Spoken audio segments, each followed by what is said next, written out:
सुबह 10 बजे से लेकर 11 बजे के बीच में उपस्थित हूँ आप सबके सामने। आज जिनकी कुंडली लेकर के आया हूँ इनका नाम है निक्की। ये हैं मोतिहारी बिहार से। अब ये देखिए बड़ी अजीब बात है, कल मैं यूएसए की कुंडली देख रहा था, आज कैलिफोर्निया की, और आज है मोतिहारी बिहार। जैसे जैसे जिन लोगों ने अपॉइंटमेंट लिया है वैसे वैसे उनकी कुंडली का वीडियो बनाता हूँ। शुरू करते हैं आज का कार्यक्रम। कहीं नहीं जाना है, बिल्कुल बन के रहिएगा। कार्यक्रम के आरंभ में मैं बताऊंगा मनुस्मृति की बात, पर उससे पहले दो बात जो मैं रेगुलर बोलता हूं। मेरा दूसरा चैनल नकुल पाराशर शॉर्ट्स, उसे जरूर सब्सक्राइब कर लीजिए, और आप अपने दिमाग में जो भी प्रश्न आता हो वो इस कार्यक्रम के कमेंट में अवश्य लिख दीजिए।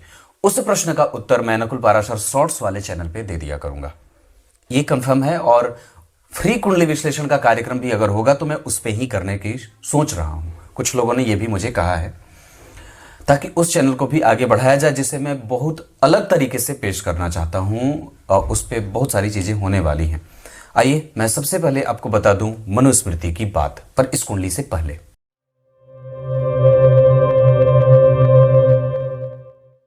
भगवान मनु ने अपने ग्रंथ मनुस्मृति में, जो विश्व का सबसे बड़ा और सबसे पौराणिक संविधान है, और सैद्धांतिक भी और बिल्कुल ही नैसर्गिक है, जो समस्त मानव जाति पे जिसका नियम लागू होता है, आपका मानना और नहीं मानना उसे कोई प्रभाव नहीं पड़ता। भगवान मनु ने वहां ब्राह्मणों को श्रेष्ठ कहा है, और उन्होंने सिर्फ ब्राह्मणों को इसलिए श्रेष्ठ कहा है क्योंकि ब्राह्मण उस वस्तु की सुरक्षा करता है, उस शास्त्र की सुरक्षा करता है जो सबसे ज्यादा महत्वपूर्ण है, धर्म कोश की। धर्म का कोश, उसकी चाबी ब्राह्मणों के पास है। किसको पढ़ना है, किसको नहीं पढ़ना है, यह ब्राह्मणों ने नहीं तय किया। यह ब्राह्मणों ने नहीं तय किया। आमतौर पे दूषित क्या है विचार, कि ब्राह्मणों ने अपने हिसाब से शास्त्रों को लिखा है, जबकि भगवान मनु तो स्वयं भगवान ही थे। भगो अस्ति यशसा भगवान, जिसने संपूर्ण भोग और ऐश्वर्य का ज्ञान है और भोगता है, पर फिर भी उसके पास ज्ञान है और वैराग्य के कारण उसको भगवान बना देते हैं। तो ब्राह्मणों ने अपने लिए धर्मशास्त्र का कोई ऐसा वो नहीं लिखा है। आप उठा करके देखिए कितने ब्राह्मण हैं, ऐसा नहीं। स्वयं साक्षात नारायण भी जब कभी मंदिर में उनके सामने, शास्त्र की बात बता रहा हूं, बहुत ग्रंथ की बात है, ब्राह्मण भी जब कभी भगवान नारायण के मंदिर में जाते हैं तो उन्हें प्रणाम नहीं करते, उन्हें आशीर्वचन करते हैं, उन्हें आशीर्वाद देते हैं कि हे भगवान, आपका शरीर माता लक्ष्मी के शरीर पे जो चंदन घिसे हुए हैं, चंदन लगे हैं, उसके स्पर्श से वो लाल लाल हुआ जा रहा है। वो कुमकुम चंदन लेपित जो है वो आपके शरीर पे जो लेपा गया है, हे भगवान, उसकी लालिमा से संपूर्ण धरा प्रकाशित और दैदिव्यमान और सुगंधित हो रही है। मैं आपको, ये ब्राह्मण आशीर्वाद देता है, जो श्रेष्ठ और विद्वान है, जो ब्रह्म ज्ञानी है, वो भगवान को आशीर्वाद देता है कि हे भगवान, आपका ये यश ऐसे ही फैलता रहे। ऐसा उसने, ब्राह्मण ने भगवान विष्णु को आशीर्वाद दिया, आशीर्वचन देता, कुमकुम चंदन ऐसे करके, वो है ना, वो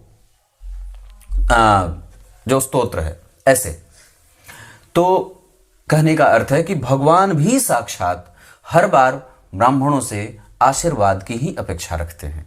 उन्हें भी, वो ब्राह्मणों को आशीर्वाद नहीं देते, वो उनसे आशीर्वाद की अपेक्षा करते हैं कि ब्राह्मण मुझे आशीर्वाद देके जाएगा। वो साक्षात ब्राह्मण देव है। तो ये जो कलुषित मानसिकता है, ये सिर्फ किसी न किसी जात के प्रभाव से आकर के आई है। आप लोगों को यह बात बहुत ही गंभीरता से समझनी है। यहां भगवान मनु, भगवान कोई जाति वर्ण से युक्त होकर के और प्रभावित होकर के ये बात नहीं लिख रहे हैं। उन्होंने बात कही है कि धर्म कोश की जो सुरक्षा करेगा वो ब्राह्मण है, और इस वजह से वो पूजनीय है, और इस वजह से वो समाज का श्रेष्ठ है, श्रेष्ठ वर्ण बनता है। उसके पास सिर्फ धर्मशास्त्र है, इसलिए वो श्रेष्ठ बना है। और क्षत्रिय इसलिए श्रेष्ठ है क्योंकि उसके पास शास्त्र की विद्या है, शस्त्र के साथ शास्त्र की विद्या है। वैश्य इसलिए श्रेष्ठ है क्योंकि उसके पास वो पोषक है समाज का, इस वजह से उसमें उसकी श्रेष्ठता है। और शूद्र इसलिए श्रेष्ठ है क्योंकि वो सबकी सेवा में निष्णात होकर के सेवा करता है, किसी भी असूया से प्रभावित होकर के वो किसी की सेवा नहीं करता कि मुझे उसका कोई फल मिलेगा। और जैसे कि ब्राह्मण, क्षत्रिय, वैश्य और शूद्र का जो जन्म होता है वो किसी भी प्रकार से यहां आकर के डिवीजन उसका नहीं होता, वो आपके प्रारब्ध के कर्म के आधार पर ही आपको योनियां मिलती हैं और उसमें भी वर्ण विशेष मिलता है। ऐसा क्लियर है? अब आइए आपको मैं विश्लेषण पे लेके आता हूं। आइए अब मैं आपको इनकी कुंडली पे लेके आता हूं। यह कुंडली सिंह लग्न की बनी है। सिंह लग्न की कुंडली वस्तुतः प्रशासनिक सेवाओं में जाने के लिए और किसी भी तरीके से सरकारी नौकरी के योगों वाली स्वतः ही बन जाती हैं। जैसे तुला लग्न की कुंडली, अगर वो सरकारी नौकरी करती भी है तो बाद में चल करके वो अपना व्यवसाय कर सकती है। ठीक उसी तरीके से सिंह लग्न की कुंडली भी वैसी ही है। ये अगर पहले व्यवसाय करे पर इसका रुझान नौकरी की तरफ जाता रहता है।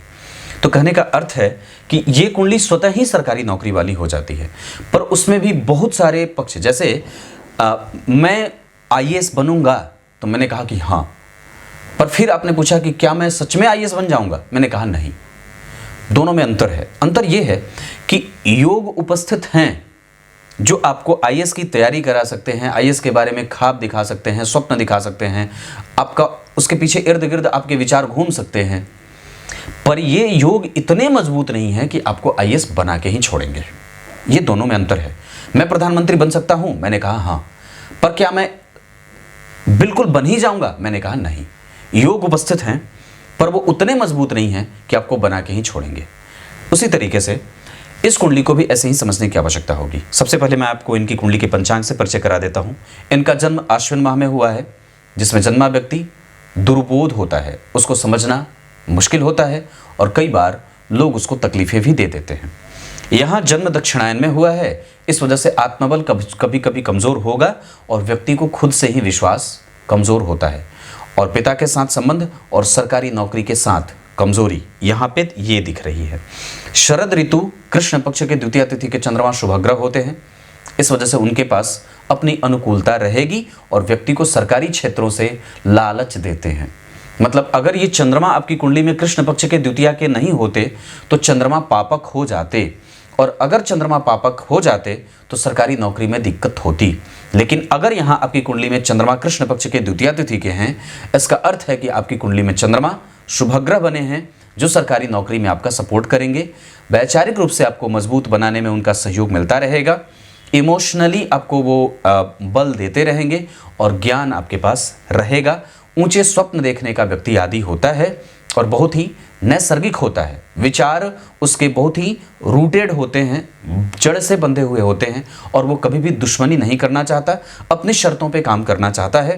बुद्धिमान होने के साथ साथ थोड़ा ईर्ष्यालु भी होता है। एक संततिवान होता है, कई बार 2 पुत्रियां, 3 पुत्रियां और 1 पुत्र हो जाए, ऐसे भी ग्रंथों में बात लिखी गई है। कृष्ण पक्ष के द्वितीया तिथि अश्विनी नक्षत्र में जन्मे हैं, इस वजह से व्यापार, नौकरी और जैसे पार्टनर के साथ व्यापार करने का योग आपकी कुंडली में बहुत अच्छा बनेगा।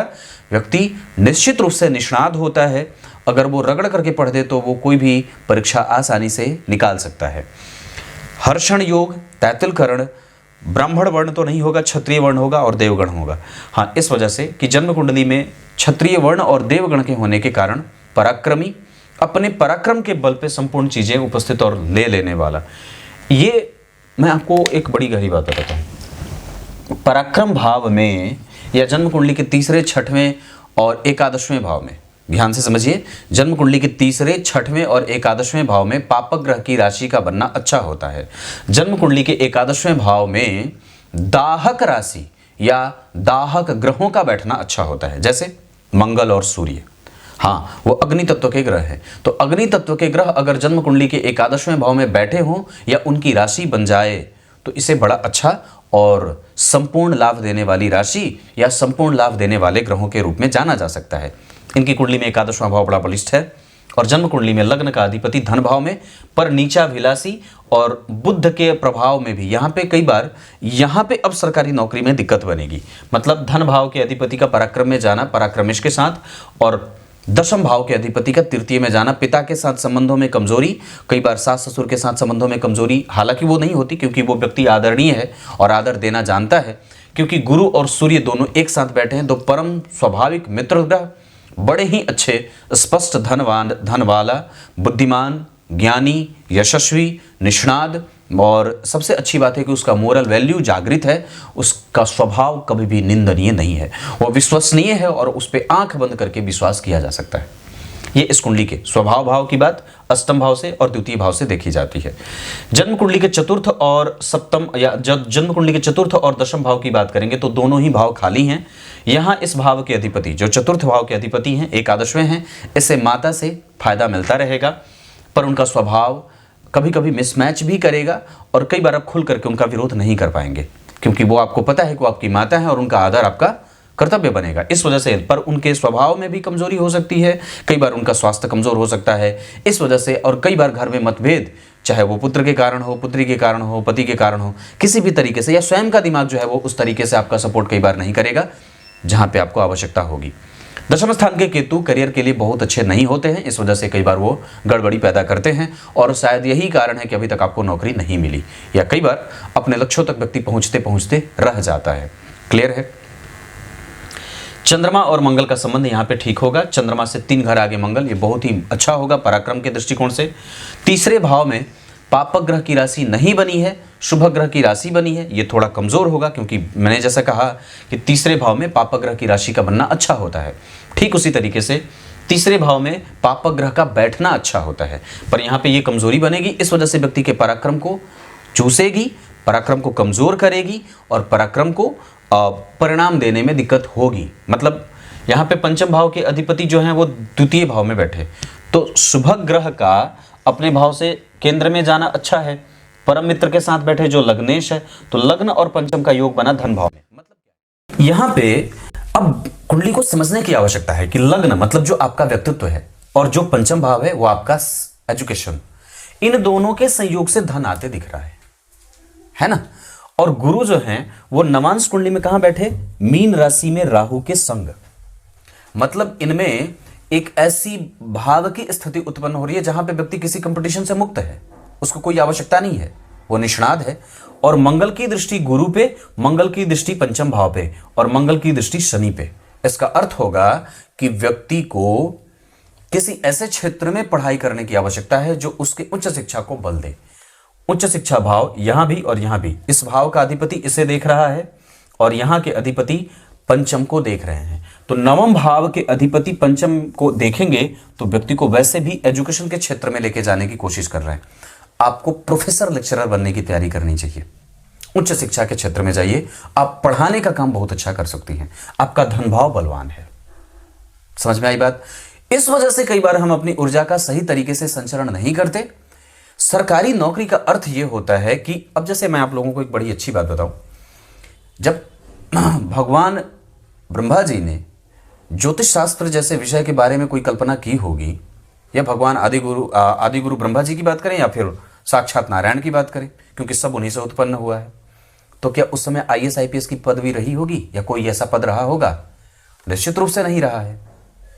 तो कहने का अर्थ है फिर इनको ग्रहों से जोड़ के कैसे देखा जाता है? तो इसलिए देखा जाता है कि किसी भी काम को करने में व्यक्ति सफल हो सकता है अगर उसकी कुंडली में प्लेसमेंट और ग्रहों का प्रभाव अच्छा हो। तो किसी भी काम को व्यक्ति करता रहे, कभी सफल नहीं हो सकता अगर उसकी कुंडली में प्लेसमेंट अच्छी नहीं है। तो आप चाहे माने या ना माने, ग्रह आपको हमेशा ही प्रभावित करते हैं, और यह बात बहुत ही समझदारी वाली है। ये मैं कैमरा देख रहा हूं, इसमें मैं आवाज रिकॉर्ड करता हूं ऐसे, और वो जो सामने लगा है उससे तस्वीर मतलब वीडियो रिकॉर्ड किया जाता है, तो साउंड यहां से लिया जाता है। तो कभी कभी मैं भूल जाता हूं इसको ऑन करना, वही देख रहा था। तो कई बार कि जैसे यहाँ पे धनभाव बलवान है और आपकी कुंडली में आप सॉफ्ट मेहनत वाले हैं, बहुत हार्ड मेहनत आपसे नहीं होगा, मेहनत नेचर में है, पर वैसे आप इतने मेहनती नहीं है, क्योंकि पराक्रम का कारक मंगल नीचा भिलासी है, वो आपसे करने ही नहीं देगा। आप चाह करके भी उतना मेहनत नहीं कर पाएंगे, भागना दौड़ना कूदना फांदना उतना नहीं होगा, एक लिमिटेशन में ही व्यक्ति कर सकता है। अगर वही मंगल यहां बैठे होते, यहां बैठे होते, या यहां बैठे होते, या यहां बैठे होते तो आनंद आ जाता, पर चूंकि ग्रह नीचा भिलासी है तो नीच का ग्रह या नीचा भिलासी ग्रह अपने प्रभावों को कंज्यूम कर देता है। दूसरा, इस भाव पे किसी भी शुभ ग्रह की दृष्टि नहीं है। इस भाव के अधिपति पे शुक्र के साथ युति है, जो कि इस कुंडली के लिए खाली मेहनत करवाने वाले ग्रह बन रहे हैं। तो व्यक्ति एक तो पराक्रमी उतना नहीं है, दूसरा है कि अगर पराक्रम करेगा भी तो उसका उतना परिणाम मिलेगा नहीं, और तीसरा यह है कि आपकी कुंडली में जो गुरु बैठे हैं वो 6 डिग्री के बैठे हैं, जिनके पास उतना बल नहीं है, मतलब वो संपूर्णतया युवावस्था के नहीं हैं। इस कारण से पंचम भाव का प्रभाव कमजोर हो रहा है। इसी कारण से कई बार व्यक्ति का मेहनत और व्यक्ति के द्वारा किया गया पराक्रम कमजोर परिणाम देता है। स्पष्टतया समझ में आ रही होंगी चीजें, क्योंकि पहले ये भाव उतना मजबूत नहीं बना जितना बनना चाहिए। यहां पे 8 नंबर लिख देता, मंगल यहीं बैठ जाते, तब तो आप पक्के बन जाते और पक्के तरीके से आपकी कुंडली में आईपीएस योग घटित हो जाता। 6वें भाव के अधिपति 6वें में हैं और जन्म कुंडली में ये नौकरी का भाव है। इस वजह से व्यक्ति को नौकरी की मेहनत की मतलब जो है वो भूख है। मंगल की दृष्टि यहां पे, इस वजह से वो साहस अपना जितना मन हो सकता है जुटा लेता है, पर फिर भी एक अवस्था में जाकर के मंगल के पास बल कमजोर है, क्योंकि वो ग्रह स्वतः ही ढलान पे है।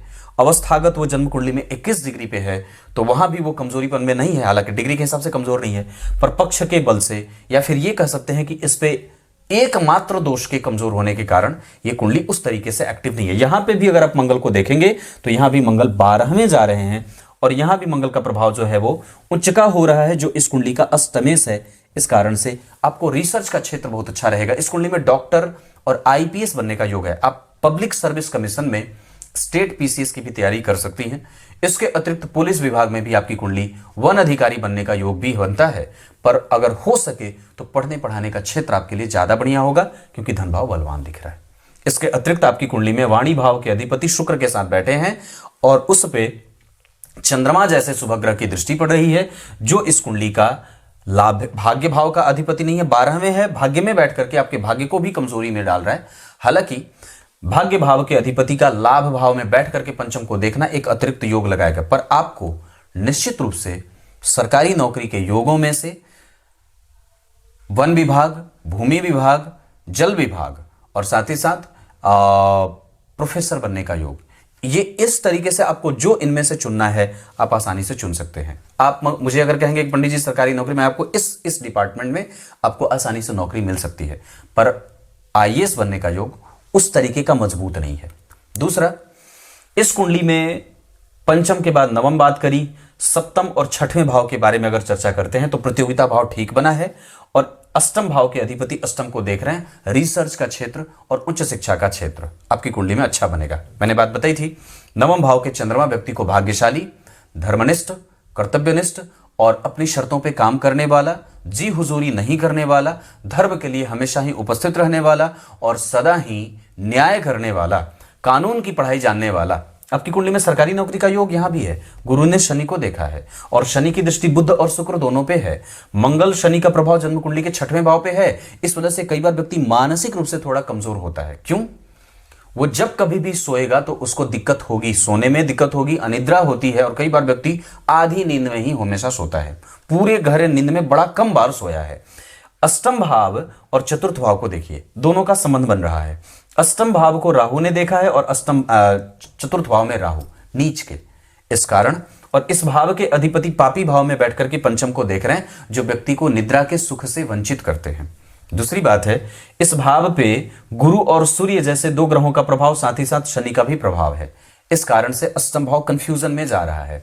इस कारण से भी कई बार व्यक्ति भविष्य में होने वाली घटनाओं को देखता है। या दूसरा कि जन्म कुंडली के अष्टम भाव पे जब कम से कम अगर उस भाव के अधिपति की दृष्टि है तब तो वो भाव समर जाएगा, इस वजह से आपको उसमें बचा लेगा।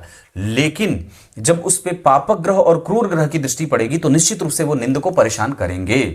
यही हो रहा है, शनि की दृष्टि और सूर्य की दृष्टि। वस्तुतः सूर्य यहां के लिए खराब नहीं होंगे, क्योंकि इस भाव का अधिपति गुरु इन्हें देख रहे हैं। इस कारण से भी व्यक्ति का डीप थॉट बड़ा अच्छा होता है, वो एनालिटिकल होता है, प्रोसेस करने वाला होता है, थॉटफुल, विचार बड़े अच्छे होते हैं और बहुत ही विचार बोधगम्य निकलते हैं। कोई भी ऐसे खतरनाक और खराब विचार नहीं निकलेंगे। आवश्यकता अपने चंद्रमा को बल देने की है, क्योंकि चंद्रमा और बुध जब एक दूसरे से आमने सामने हो जाते हैं तो कंफ्यूज करते हैं, विचारों में साम्य नहीं बन पाता है, जिसके कारण कई बार व्यक्ति एक अधर में जाकर के लटकने की स्थिति में चला जाता है। उसको समझ नहीं आता कि कहां जाऊं, क्या करूं, कई बार गृहिणी बन जाऊं कि शिक्षिका बन जाऊं कि क्या बन जाऊं। इस वजह से अपने फोकस को बढ़ाने की आवश्यकता है और आपको शिक्षक बनने पर ज्यादा फोकस करना चाहिए।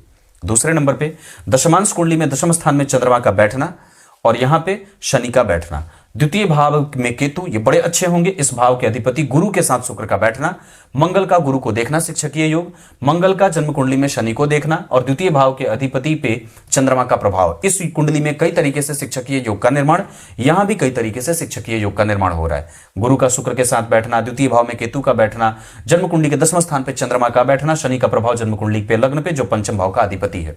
पंचम भाव इनका वैसे भी बलवान है क्योंकि उच्च के ग्रह के साथ सूर्य बैठे हैं। इस वजह से पंचम भाव का अधिपति धन में लग्नेश धन के साथ युति कर रहे हैं, पंचमेश के साथ युति कर रहे हैं। इस वजह से आपको इस क्षेत्र पे अपनी ऊर्जा लगाने की आवश्यकता है। अब तक आप गलत कोशिश कर रहे थे। दूसरा, नवमांश कुंडली में सूर्य और बुध का होना, यह बहुत अच्छा दाम्पत्य बिताएगा। शुक्र शनि चंद्रमा, कभी कभी मतभेद बनेंगे, व्यक्ति स्वयं से परेशान हो सकता है, उसको किसी दूसरे से परेशानी नहीं है। अगर कोशिश करें तो खुद से बल लगा करके आप चाहें तो पढ़ा भी सकते हैं। आपकी कुंडली में पढ़ाने का क्षेत्र बहुत ज्यादा बड़ा। बताइए, अब यहाँ पे जब आप द्वितीय भाव पे देखते हैं तो ये बहुत ही बलवान बना है। गुरु और सूर्य का एक साथ बैठना आपको चरित्र से, निर्मलता से, बुद्धि से, स्वभाव से और कई बार सत्य बोलने के कारण दुश्मनी इकट्ठा करने से, और साथ ही साथ कई बार आप ये समझ नहीं पाते कि मुझे संग किसके जाना है। सत्य और असत्य के बीच में आप बैलेंस बनाना चाहते हैं, दोनों को मिलाना चाहते हैं, जबकि सामने वाला कई बार ऐसा नहीं चाहेगा। और कई बार आप लोगों के दृष्टि में इस वजह से भी आपकी किरकिरी होगी क्योंकि आप असत्य का साथ नहीं देते हैं, ऐसा भी संभव है। गुरु का प्रभाव यहाँ के लिए सामान्यतया, पर इस भाव के अधिपति इसे यहाँ बैठे हैं, इस वजह से कम आपका धन किसी को ना दिया जाए तो ज़्यादा बढ़िया रहे। दुश्मन बनाने की कोई आवश्यकता नहीं है, यहाँ पे ठीक दृष्टि नहीं है। इस भाव का अधिपति आपके भाग्य को कमजोर ही करेगा। त्रिकोण में बैठे हैं तो आपको आपके लिए बहुत अच्छा हो, पर आपके संग जैसे ही 2-4 लोग जुड़ेंगे उनके साथ ये भाग्य का अवरोध शुरू हो जाएगा। आप अपने लिए धार्मिक हैं, पर जब आप किसी दूसरे को इसके लिए प्रमोट करना चाहेंगे या उसको इसमें बल देंगे तो वो कहेगा चलो तुम अपना काम करो, मुझे मेरा काम करने दो, मुझे पता है मुझे क्या करना है। ऐसा है। मंगल यहाँ ठीक है, दृष्टि यहाँ के लिए बहुत अच्छी नहीं है। इस वजह से बोलने से पहले और भोजन करने से पहले विचार करें, क्योंकि सत्य कई बार बोल देते हैं पर वह कई बार कड़वा हो जाता है। मंगल की दृष्टि यहाँ के लिए सामान्यतया बहुत अच्छी होगी, जो आपको यहाँ के लिए लाभ। पंचम भाव पे मंगल का प्रभाव है या पंचमेश पे मंगल की अगर दृष्टि जा रही है तो व्यक्ति इनोवेटिव होता है, क्रिएटिव होता है। आप अपने किसी भी स्किल को डेवलप करके धन अच्छे से कमा सकते हैं। तो विचार करिए कि आपकी कुंडली में इस चीज को निखारने की आवश्यकता है। आपकी बुद्धि और आपकी वाणी बहुत ही अच्छी है, आप इसका इस्तेमाल करिए बुद्धि के बल से, क्योंकि आप उतने पराक्रमी नहीं है, ये बात दोनों। यहाँ पे पराक्रम भाव का अधिपति भले बैठा है, छोटे भाई बहनों का संग बड़ा अच्छा मिलता है, युक्ति बड़ी अच्छी होती है। आपके पास युक्ति है, लगाइए, दिमाग लगाइए, दिमाग लगा करके आगे बढ़ने की काम की स्थिति बनती है आपकी कुंडली में। यहाँ पे तीसरा भाव बड़ा बढ़िया बना है। हाँ, इन दोनों शुभ ग्रहों का प्रभाव पंचम भाव पे, नवम भाव पे है।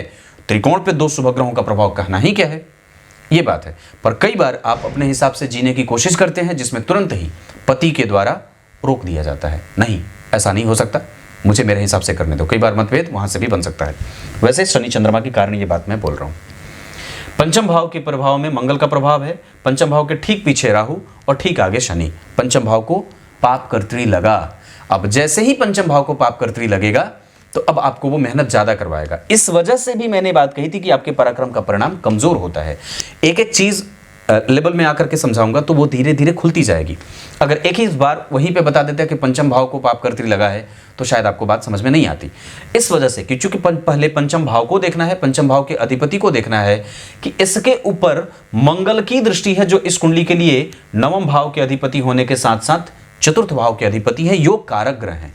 इस वजह से आपके पास वो साहस तो है कि मैं कर लूं, पर वस्तुतः पंचम भाव जो मेहनत करने के बाद परिणाम का भाव होता है वो गड़बड़ी पैदा करता है। अब जैसे इस कुंडली में प्रतियोगिता भाव बहुत अच्छा बना, इस कुंडली में एकादशवां भाव कमजोर बना, इस वजह से आपको प्राप्त करने में दिक्कत होती है। दशम भाव और एकादशवां भाव ये थोड़े कमजोर हैं। मजबूती इनको इस मामले में यहां से मिलेगी क्योंकि पंचम भाव या अपने भाव से 5 घर आगे बैठे हैं, शुभ ग्रह के साथ बैठे हैं। पर इस कुंडली के लिए शुक्र के साथ जिस ग्रह की युति होगी, ध्यान से समझिए, यह सिंह लग्न की कुंडली है। यहां पे शुक्र और गुरु दोनों सामान्यतया समग्रह के रूप में उपस्थित होते हैं। मतलब ये बहुत ज्यादा आपके लिए अच्छे नहीं हैं और ना तो बहुत ज्यादा बुरे हैं। इस कुंडली के लिए शनि मारक होते हैं। चंद्रमा इस कुंडली में 12वें भाव के अधिपति हैं, पर उन पे मारक दोष नहीं लगेगा। इस कुंडली के लिए गुरु अष्टम भाव के अधिपति होने के कारण सामान्यतया समान ग्रह बनेंगे, मतलब ये कभी अच्छे भी हो जाएंगे, कभी बुरे भी होंगे। यहां पे अच्छे हैं क्योंकि वो पंचम भाव के अधिपति होकर के और लग्नेश के साथ बैठे हैं। दूसरा, इस कुंडली के लिए शुक्र बहुत अच्छे नहीं होते और बुध इस कुंडली के लिए मारक ग्रह के रूप में उपस्थित होते हैं। दूसरा है कि इस कुंडली में पंचम भाव पे अगर पापकर्त्री योग नहीं लगा होता तो कुंडली आगे बढ़ जाती। अगर मंगल नीच के नहीं होते तो कुंडली आगे बढ़ जाती। अगर जन्म कुंडली में चंद्रमा यहां बैठ जाते, मतलब एकादशवें भाव में, तो ये कुंडली आगे बढ़ जाती। अगर ये दोनों ग्रह यहां ना बैठ करके यहां बैठ जाते तो कुंडली आगे बढ़ जाती। वैसे दशमांश कुंडली में लग्नेश का छठवें भाव में बैठना यही निर्दिष्ट करता है कि व्यक्ति को अपने कर्म क्षेत्र पे विजय पाने में 1 से 2 से 3 असफल प्रयास भी करने होंगे। क्लियर है? यहां पे आपकी कुंडली में लग्न के अधिपति कन्या राशि के और यहां पे वो गुरु जाकर के बैठे हैं सिंह राशि के। इसका अर्थ है कि लग्नेश यहां से ज्यादा परिणाम यहां ज्यादा करेगा और वही लग्नेश यहां पे उच्च के ग्रह के साथ बैठे हैं। अगर आपने मेहनत की तो निसंदेह यहां का सुख यहां मिल रहा है और इसका यश आपको यहां मिल रहा है। यश, कीर्ति, मान, सम्मान वगैरह आपको ये सूर्य दे सकते हैं। सूर्य की आराधना, गणेश जी के मंत्रों का जप, और अभी तो आपकी कुंडली में चंद्रमा की दशा चल रही है। मन को संतुलित करिए, व्यवस्थित करिए, मंत्र जप करिए, मंत्र को महसूस करिए। मंत्रों के पास अपना बल होता है, वो बीज सदृश होते हैं। जैसे नवांश कुंडली को बीज कुंडली कहा जाता है। मैंने कई बार आप लोगों को ये बात कही है। नवांश कुंडली का अलग से विश्लेषण होता है। जैसे लग्नेश का धन भाव में जाना अच्छा होगा, लग्नेश का योग कारक ग्रह के साथ बैठना अच्छा होगा, लग्नेश का तृतीय भाव के अधिपति के साथ बैठना आपको पराक्रमी और हठी पति दे देता है। यहाँ पे धन भाव बहुत बलवान है। धन भाव के अधिपति जन्म कुंडली में पंचम में बैठे हैं, अपने भाव से 9 घर आगे या नीचा भी बैठे, इस वजह से धन की कभी कभी समस्या दिखेगी और व्यक्ति स्वयं के पैरों पर खड़ा होना चाहता है, वो किसी के सहारे अपना जीवन आगे नहीं बढ़ाना चाहता है। ये सारी चीजें नवांश कुंडली से भी देखी जा सकती हैं, क्योंकि उनका जो पति है वो कई बार राहु के संपर्क में है, जो झूठ, कई बार कमजोरी, कई बार धर्म में विश्वास न करे, कई बार अपने मन के हिसाब से काम करे, कई बार सलाह न ले और कई बार आप पे आरोपित करे अपने आप को। ये सब गुण दोष यहाँ पे पति में देखे जा सकते हैं और यही कारण है कि यहाँ से आपको प्राप्त होने में भी मुश्किल होती है, क्योंकि मंगल भी यहाँ 12 में है। केंद्र में होते तो अच्छा होता है, त्रिकोण में होते तो अच्छा होता, पर यहां भी त्रिकोण में नहीं है, यहां भी त्रिकोण में नहीं है। यहां पे हैं त्रिकोण में, उच्च के हैं, पर वो आपसे बल लेंगे, आपसे मेहनत कराएंगे, फिर जाके आपको परिणाम देंगे। क्लियर है? इस कुंडली के लिए 8 तारीख या 8 अंक अच्छा होगा। नक्षत्र के आधार पर पुनर्वसु, अश्वनी, श्रवण, चित्रा, विशाखा और रेवती, ये सब नक्षत्र अच्छे होंगे।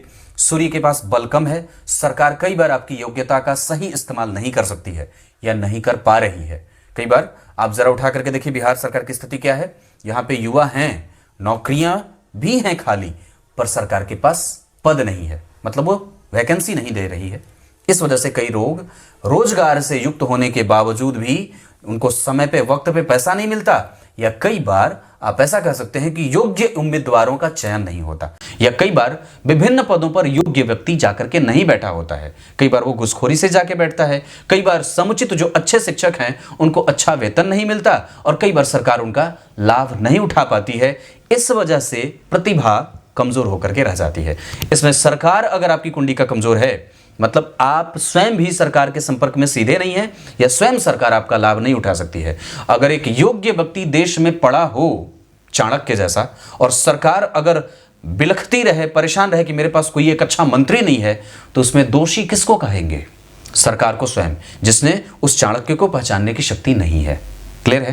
तो यही बात यहाँ पे भी इस कुंडली में थोड़ी सी लागू हो रही है।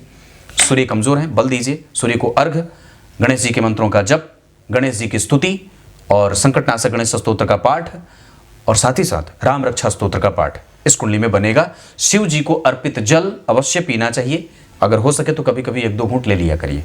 तब तक के लिए बहुत बहुत नमस्कार।